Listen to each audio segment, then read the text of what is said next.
Dönərdən bizə infeksiya keçə bilər, bəli.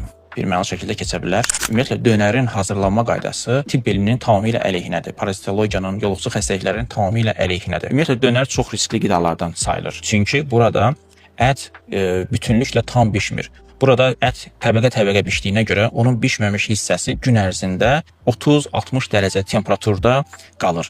Və bu temperatur çiğ ət üçün içərisindəki olan bakteriyaların artması və toksin ifraz eləməsi üçün çox münbit bir mühitdir. Xüsusən də əgər bu toyuq ətidirsə. Sizdə sual yarana bilər ki, zaten bu bişirsə bütün orada bakteriyalar öləcək. Xeyr. Bişmə yalnız uzun müddət təsir eləyəndə bakteriyaları öldürür. Qısa müddətli bişmə qızarsa belə yenə də bakteriyaları öldürmür. Burada ikinci sual yaranır. Bəs onların toksinləri, bakteriyanın toksinləri isə heç o köz olsa belə yenə də ölmürlər. Yəni də biz o toksinləri qəbul edirik. Bəs niyə hamımız xəstələnmirik? Çünki hər bir toksin, hər bir bakteriya bizdə xəstəlik yaratmır. Bizdə xronik iltihab yarada bilər, kiçik iltihab yarada bilər.